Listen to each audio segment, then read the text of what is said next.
Hi, so today we are at a customer location and we have our young technician Adam here that's going to explain to us what tools we need to change the oil on a Ford Explorer.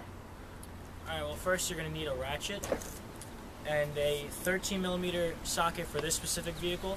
It varies between vehicle to vehicle, but on this specific vehicle it's a 13mm socket. You also need your oil filter that we're going to be replacing along with the oil. This one happens to be a 4651 size, and an oil filter cap to remove the old oil filter and install a new one, just like this. And that's it.